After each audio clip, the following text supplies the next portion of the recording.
वन्दे देवमुमापतिं सुरगुरुं वन्दे जगत्कारणम् वन्दे पन्नगभूषणं मृगधरं वन्दे पशूनां पतिं वन्दे सूर्यशशाङ्कवह्निनयनं वन्दे मुकुन्दप्रियं वन्दे भक्तजनाश्रयं च वरदं वन्दे शिवं शङ्करं वन्दे भक्तजनाश्रयं च वरदं वन्दे शिवं शङ्करम्।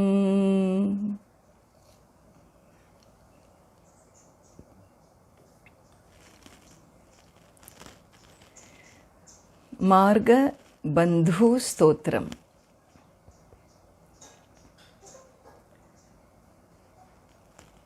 We are looking into how the different devotional literature, which amounts to thousands and thousands of literary works seen in hundreds of different dialects in this culture. But one thing that remained in the heart of those who expressed their devotion to the divine through words, you find that there is a quality of devotion which is called Jignasu Bhakti. Jignasu Bhakti is a devotion to the divine, seeking to know the omniscient being, seeking to become one with the omniscient being. A devotion that feels the pangs of separation between himself or herself and the omniscient being. A devotion that can see the glories of the omniscient being in and through life. We have this expression, the mundane living. Life becomes mundane. In fact, there is nothing mundane about life. Because in every breath is the presence of the divine. In everything that is happening to me, through me, in my experience is nothing but the powers of the divine expressing. And therefore, what is mundane? And so in this culture, you find very much integrated in the consciousness of the people is this concept that all that is here is sacred, all that is here is divine. And therefore, a human life lived or any life lived in this colorful garden of divinity cannot be mundane. It has got to be divine. And the expressions of these devotees who had such insights and visions, if they were artists, they drew art forms which express the form. Others had visions who saw certain images that they described in their literature. There were other saints who knew music, and so they went eloquent in expressing the nature of the Lord through music. Similarly, through dance, through art, through fine arts, through performing arts, through folk art. The folk art in India is nothing but images of Rama, Sri Krishna, or the images of the seasons and nature and so on. And so you find that element of sanctity. If that element of sanctity has descended in my heart, then in my day-to-day living, anything that happens is an offering to the divine. And therefore, making the relationship alive, making the relationship dynamic with the omniscient being, well, one such attempt is made by Appaiah Dikshitar, who makes Bhagwan Lord a friend. A friend in my journey, because this journey is a tedious task. I have so many goods I carry. May there be no thefts. May there be no fears in me. May the journey be smooth, my journey of life, may it be smooth. And so I need a friend on my path. May you become my friend, Marga Bandhu. And so this great scholar, poet, devotee, saint, Appaiah Dikshitar, who is highly revered in this tradition after Adi Shankaracharya of Advaita Vedanta. Appaiah Dikshitar wrote over 100 works, and many of them in Vedanta and in Shiva Advaita, in Mimamsa, in Bhakti, in Alankara. In different topics he wrote because he was such a great scholar.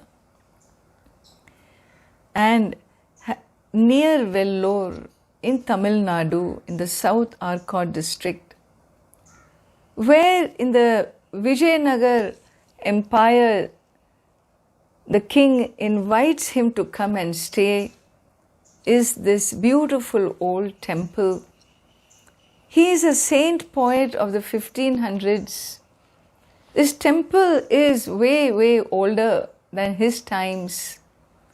1300 plus years old is this temple in Virinchipuram, Lord Marga Bandhishwara Shivalingam. And so he gives us this beautiful set of verses. Let us see today how the verse unfolds. And so I shall chant and you will repeat after me. Shambho Mahadeva Deva, Shiva Shambho Mahadeva Devesha Shambho, Shambho Mahadeva Deva. Again, Shambho Mahadeva Deva, Shiva Shambho Mahadeva Devesha Shambho, Shambho Mahadeva Deva. Shambho Mahadeva Deva, Shiva Shambho Mahadeva Devesha Shambho, Shambho Mahadeva Deva. It begins with this refrain. This is going to become a refrain between every verse. And it is taking a name of the Lord, because it is said, it is in chanting the name of the divine is really all purifications of the mind takes place. Whether you have taken a bath or you have not taken a bath, if you are into japa, if you are chanting the name of the Lord like Rama, Sri Rama, or this word here, Mahadeva, it is said that utterance of the name of the Lord itself purifies. Karmically, it takes away any agitations in the mind. And so, the chant of the Lord. So, Shambho. So, Sham means Sukham, happiness. Bhavayati, Dadati, iti Shambho. The one who is a giver of happiness, Shambho. And who is that? Mahadeva. He is Mahadeva. He is the great creator, the great cosmic being, Mahadeva. In fact, they say this word Mahadeva, if you can take this word and just do your japa with Mahadeva, that is enough. So Mahadeva, Mahadeva, Mahadeva ityayam Dhvanihi samsara sarpadashtanam divyaushadam anuttamam. So person who is afflicted in life, and what is this? It is like a, the poison bite, the venom of the snake which has gone in you, called what? Affliction, pain, and you are afflicted.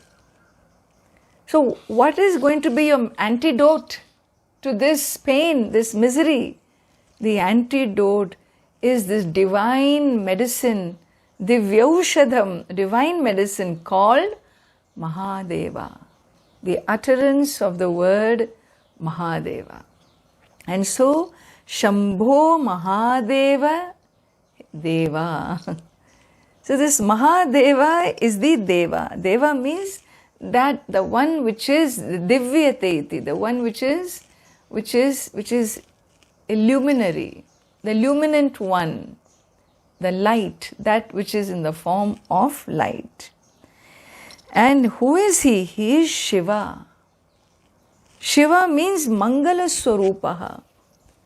When you utter the name of the Lord, it brings you auspiciousness. Mangalam, auspicious. Everything good will happen. It take things as good. Look, can you imagine, you were 2 months ago when this lockdown happened, we were all wondering, what will we do? The stress, the tensions, watching that TV, People watch TV and they get depressed. Naturally, they would get depressed. They want to watch every news available and then they go into depression. Hey, why do you watch? Well, what else to do? I have to sit at home. I have all the time in the world. Well, now you don't have time. You have to wake up. You have to get ready. You've got to start, making sure your net is working and the food is put on the plate for your family, and make sure you come for your prayer meeting with me. Make sure that you learn to chant. There is so much homework to do. There is so much to work towards. All what? For what? To bring fear? No. To cleanse me of these fears that the world imposes. And so what a blessing. This imprisonment has become a great blessing. Somebody wrote to me the other day and she said, it is safer to be inside the house, to make my journey more enjoyable with these classes than to go out there and contend with the world. There is fear to go out. There is comfort to stay in. In fact, something, that is the truth. The more I am within me, the more my mind sits in my soul, the more I am able to hold my center, my inner center, well, the less I will be agitated with what is happening around me. Agitation is not going to change what's happening around me. And therefore, what is the point in being agitated? It's time to be prayerful, and so that our thinking continues to remain balanced, grounded, and proper to the circumstance. That I make the right decisions. All this requires grace, is it not? And therefore, may He bring auspiciousness. He is Shambho Mahadeva Deva, Shiva Shambho Mahadeva, Devesha Shambho, Devesha Shambho, Devesha, Devanam Ishaha. He is the Isha, He has overlordship over all other luminaries, all other higher beings, all other celestial beings. He is the one who has overlordship over all of them. And who is that? This Mahadeva, Shambho Mahadeva. And so, by this refrain, I repeat the word Mahadeva, Mahadeva, and thus I set my heart, set my soul to learning about Him. Marga Bandhu Stotram is Appaya Dikshitar's Guna Sankirtana Stotram. Guna Sankirtana Stotram means, Stotram is a set of verses, here 5 of them to be exact. And what does it do? It glorifies, it describes the glories of the divine. Guna Sankirtana Stotram describes the glories of the divine, and so that, well, you will want to become His friend. You don't simply want to befriend somebody who is a useless, some junkie of the street. Nobody wants to befriend a junkie. Why? Because what? I will have to be the one to give, no? I will have to be a giver. I am not ready. He cannot be my friend. What can he give me is what we think. So who do you want to befriend? Well, I want to befriend somebody who is powerful. Somebody who is not only powerful, there are many powerfully rich people. What use is it to my life? That's why, there was this show and people will watch that. What is that called? The wealthy, something about the rich and famous, no? There was a serial show in America in those days, 90s. It was a soap opera. Yeah, it was a soap opera. Rich and famous. You feel depressed when you watch them. Because first of all, you can never see those kinds of homes in your life. The only thing that can make you happy is to know that they are also equally depressed living in those royal palaces like you are sitting in your little apartment, studio apartment. And so what is the use of somebody else being rich? I am wasting my time watching their wealth and getting disturbed that I cannot enjoy any of it. So that person cannot be my friend. Who can be my friend? Well, he should first of all be positioned really well. He must have wealth, he must have power, he must have looks, he must have all the dreams you had when you were a teenager, right? For your partner in life. You wanted everything royal and the best. Why? Because you thought you were a princess yourself. And so everybody waited in their lives for that Prince Charming, that Mr. Right or Miss Right. And what is that right? Well, must have Aishwaryam, must have prosperity, material prosperity. And such a person, if I get in my life, then what? Of course, and naturally, I will be prosperous too. Well, you have the best friend available to you. His name is Lord Shiva.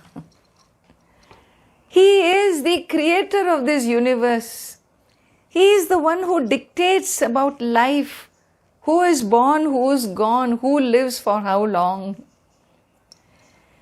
He is the one who wields the powers of sustainability of who gets how much. Would you not want him to become your friend? The question is, why would he want me as a friend? What is it that I can contribute to his life? Well, Lord Shiva says, relax. I don't need you. But if you need me, I am there for you. I don't need you because you are also me. You are me too. You don't know that. Until you find that out, I will stand with you if you are a devotee seeking a friendship with the Lord. And therefore, seeking auspiciousness, to form this friendship, what is it I should do? There is a lot I need to do. I need to first learn. Learn what? Learn to understand his system. Learn to understand how I can enjoy his wealth. How can you enjoy his wealth? Well, we will see in verse number 1. Let me chant and you repeat. Phalavanamrat kiritam, Phalavanamrat kiritam, Phalanetrarchisha dagdha pancheshu kitam, Phalanetrarchita chisha dagdha pancheshu kitam, Phalanetrarchisha dagdha pancheshu kitam, Shulahatarati kutam, Shulahatarati kutam, Shulahatarati kutam, Shuddhamardhendu chudam bhaje marga bandhum, Shuddhamardhendu chudam bhaje marga bandhum, Shuddhamardhendu chudam bhaje marga bandhum, Phalavanamrat kiritam, Phalanetrarchita dagdha pancheshu kitam, Phalavanamrat kiritam, Phalanetrarchita dagdha pancheshu kitam, Shulahatarati kutam,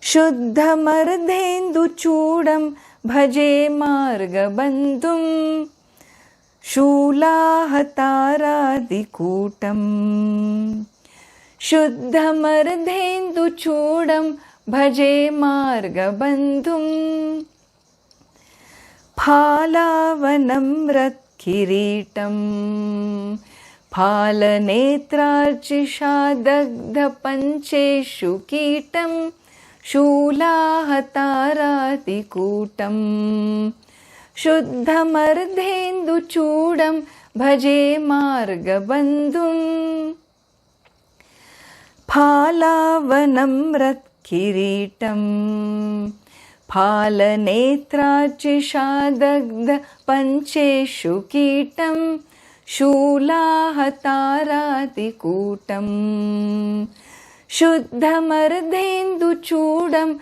bhaje marga bandhum, Shambho Mahadeva Deva, Shiva Shambho Mahadeva Devesha Shambho Shambho Mahadeva Deva Shambho Mahadeva Deva Shiva Shambho Mahadeva Devesha Shambho Shambho Mahadeva Deva Shiva Shambho Mahadeva Deva. So if chanting verse 1 is tough, hold on to the refrain, okay? For now, hold on to the refrain and I will send you the chant for your practice soon. And so here he says, very beautiful verse, Palavanamrat Kiritam. So who is this Shiva? So unto this Shiva, Marga Bandhu means my friend of my journey. Unto my prostrations, bhaje, I prostrate, the last line is bhaje marga bandhum. I prostrate to Lord Shiva, who is my friend of my life journey. Not just going to the shopping mall and coming back. Today even that has become very important. Whenever you go out, you need to carry Shiva with you, remember. Don't go out of your house without carrying Lord Shiva with you. And so, bhaje marga bandhum, oh friend of my journey, please come with me. And who is he? Palavanamrat Kiritam. So he is one who's, it is that, he is that Shiva on whose feet is the crown, Kiritam, the crown of the celestials. Why are the celestial beings crowned at his feet? Because even they are saluting the cosmic being. Palavanamrat Kiritam. So even they are saluting the cosmic being. They are also doing the namaskara. And not only that, he says, Palavanamrat Kiritam Phala Netrarchisha Dagdha Pancheshu Kitam. And Lord Shiva is one. Phale sthitam cha tad netram cha. So phala is a forehead. The second phala is the forehead. And in this forehead sits what? The third eye. The third eye. The third eye is the eye of knowledge, the eye of wisdom, the eye of effulgence, the eye of justice. And so Netrarchisha. And what has happened? From this eye has emerged this ray. Ray of light emerges from this eye. Why did this ray of light emerge? A special ray emerged from the third eye of the Lord, because he knitted his eyebrows, it is said. He just did this, in annoyance, he just did and that knitting of the eyebrows brought forth this light. And what happened? And that light brought to ashes this Devata, this celestial being. This celestial being who was enjoying the powers of the divine being. Who was the celestial being? He was God of love, Kamadeva. And this Kamadeva, Dagdhaha, Pancheshu Kitaha, Yena, Dagdha Pancheshu Kitam. This Kamadeva, this God of love, was burned to ashes. So he is the Lord who burnt Kamadeva or Manmatha, in god of love, into ashes. Why did he do that? He is a omniscient being, is a being of compassion. Why did he burn him into ashes? We have great poetry. Again, in the poetic literature, Kalidasa, the great poet of India, a great scholar poet, he writes in his Kumara Sambhavam how he describes the killing of god of love by Lord Shiva in Kumara Sambhavam. And Bhartrhari, in his another great scholar in Vairagya Shatakam also, he says the Lord effortlessly burnt this god of love into ashes. Like how the moth, the moth, when you light your veranda light, when you turn it on in the evening, and these moths come, they see the light and they just come flying towards the light. And then what happens? They go there and they drop dead. They die. If you are going to die, why do you have to die in my veranda? Well, they don't know it's your veranda. All they see is that light. So that light becomes their abode of death. So effortlessly they just drop dead. Exactly, this is how Bhartrhari describes in his great writings, Vairagya Shatakam, a set of 100 verses on detachment he wrote, Vairagya, detachment. Well, there is a lot of literature on this destruction of Kamadeva. And there's a very beautiful story that goes with this, and we will see that story in our next class. In the meanwhile, you can enjoy this lovely little photo I have sent you to see the form of Kamadeva and how he travels. When he moves on a parrot, a very special parrot. And he has this bow and arrow. And he decides, who will fall in love next. He is the one whose influence makes you go tipsy. And how does that happen? Well, his bow is a bow made of sugarcane. His arrow is made of these fragrant flowers. And like this, there is some amazing description of Lord Kamadeva. But what happened to him with Lord Shiva, we will see tomorrow. Om Purnamadav Purnamidam Purnat Purnamudachyate Purnasya Purnamadaya Purnameva Vashishyate. Om Shanti Shanti Shanti. Harihi Om Shri Gurubhyo Namaha. Harihi Om.